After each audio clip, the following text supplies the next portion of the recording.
Hello everybody. Today I'm going to be talking about American elms. I've got a number of American elms in here today just to kind of show how much variety you can get in an American elm, and which of these is the work that needs to be done on now, and which of them there's just don't need anything to be done to them at all. All of these are collected trees. I believe these are all American elms with the exception of this one that I suspect is a slippery elm. All of these trees were repotted this year or potted for the first time. You can see, like this is a beautiful little 3-trunk tree. All this needs to do is grow. There's really nothing to be done on this now. This is another clump style. There's really about 7 small trunks in there, all coming from this root.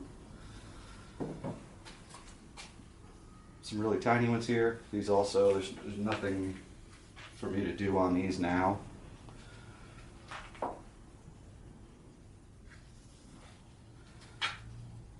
This one, my intention at the moment, the bottom bit of this trunk is very nice, and there's some decent branches down here. I'm suspecting that I'm going to cut this here, or maybe here, and remove this straight bit. So even if this was extending really long, I wouldn't probably do anything to this either. This one back here, when it was, you can see there's not much growth this year. It's growing, but this tree, when I put it into this pond basket in the spring, it had no fibrous root at all. The bottom of this trunk looked basically like the top looks. So to me, this tree is doing great, and again, I'm not going to touch that. I'm not going to do anything to it at this point in time. This one is looking really good. There are some long extensions. I'll be putting some of these back today, but not much. There's a few branches that'll just need to be removed. But this tree has huge extensions. And you could leave them to, thicken the trunk, thicken the branches, all of that. But at this point, I'm going to cut these back. Hopefully I'll get bifurcation. I think this tree is plenty strong enough that when I cut this back, it's going to push a new flush of growth for this year, and I'll get, some bifurcation instead of just these long single extensions. And I try to keep most things in the garden looking good. I really don't want a lot of trees that just, look like overgrown shrubs in the garden.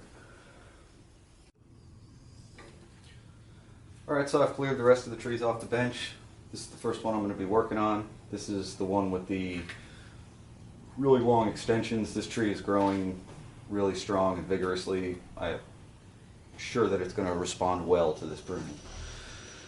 So I'm going to be pruning off most of the long shoots. There may be some interior branches or structural flaws that I'm going to want to get rid of at this time, but I won't see that till I really get inside. And I'm really just going to be trying to, prune these back short enough so that when new branches extend from the bases of these leaves, something there will be usable and keepable. So here we go.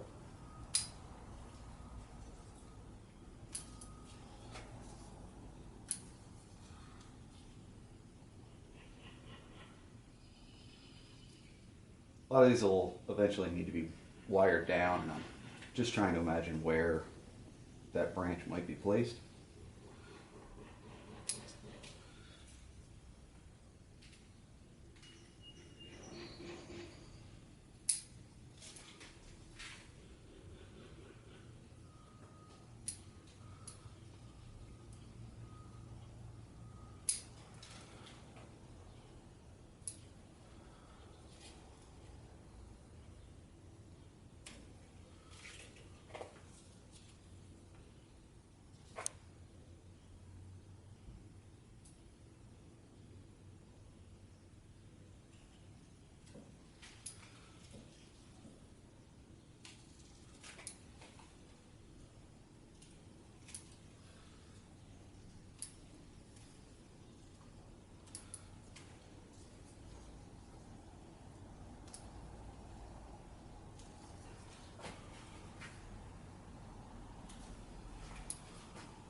not really styling this tree at the moment, just trying to get into what its eventual shape may be. And I'm kind of imagining this tree with an apex up in this area, foliage all along this side, this being some negative space down here. More than likely this branch will eventually be removed, but at this point it's really not, it's not causing me a problem, it's not bothering me, and it will be thickening the base of this trunk.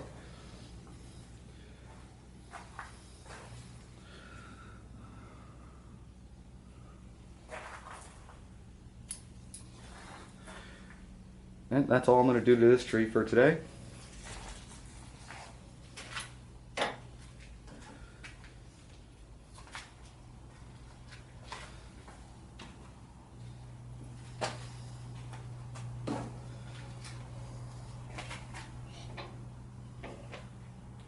Next up is going to be this one. This is the one that I believe maybe a slippery elm. The bark is much different to me. The shape of the leaf is slightly different than the rest of the elms. So this one, as I said, there are a few long extensions that I'm going to cut back here.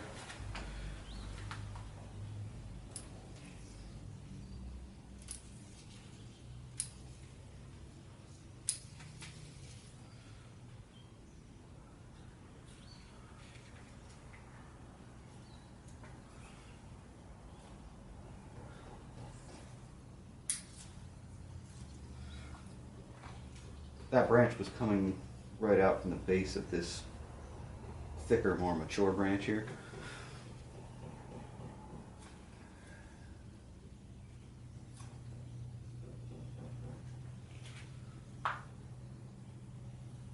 There's also a pretty large stub here from where the trunk was cut that's died back. Go ahead and remove that now.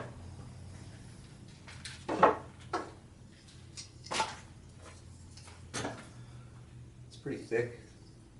I'll use a saw.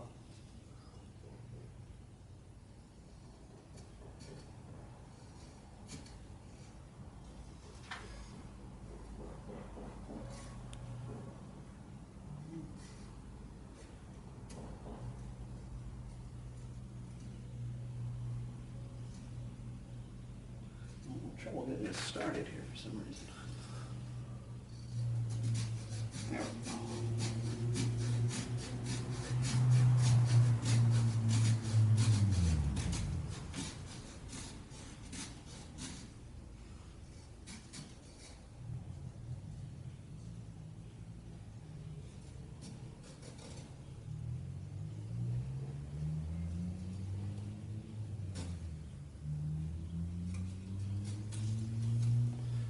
There we go.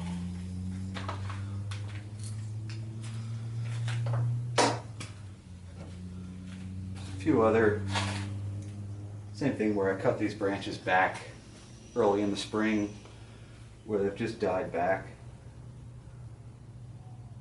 That's always kind of to be expected, so you want to leave room for that to happen. You know, don't cut things back to exactly where you want them in the spring before they leaf out. I mean, best to let those tips die back and then cut them back to the point where they've naturally died. And that way they shouldn't die back any further.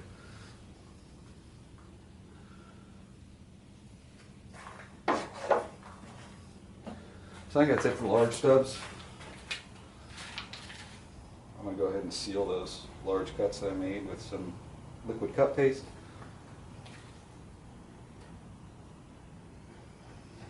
That's going to help it to heal, as well as keep anything, pathogens or insects, from getting into that open cut.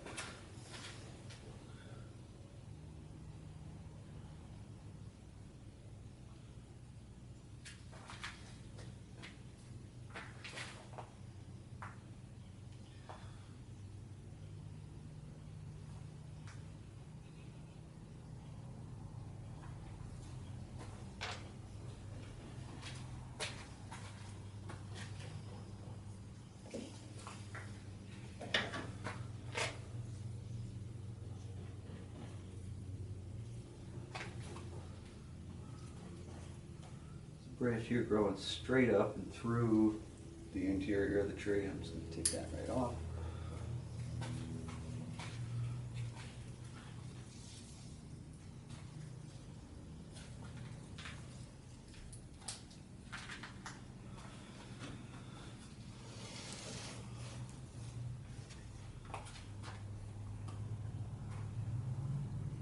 Some whorls developing at some of these cut sites where I've got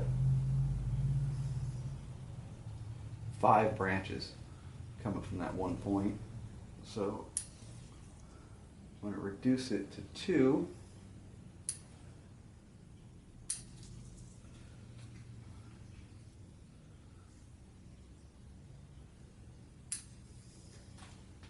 Okay.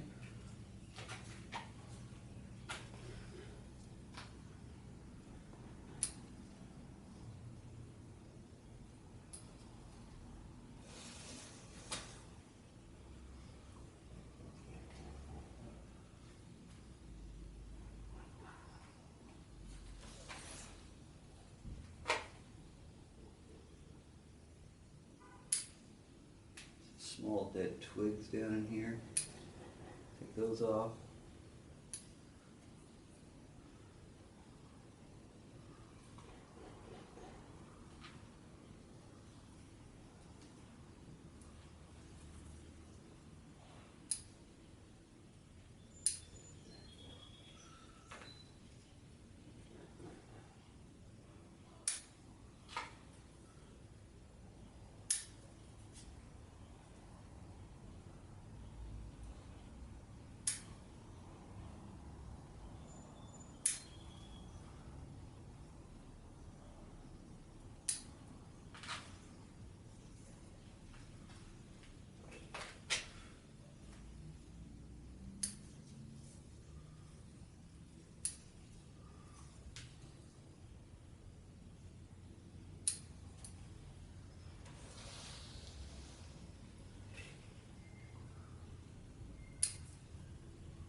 And that's all I'm going to be doing to that tree today.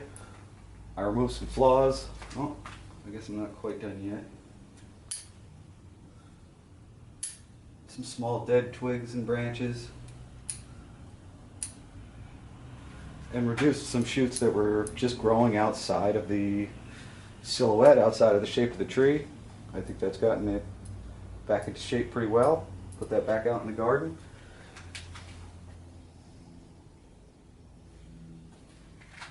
And that'll do it for today. Thank you. Bye.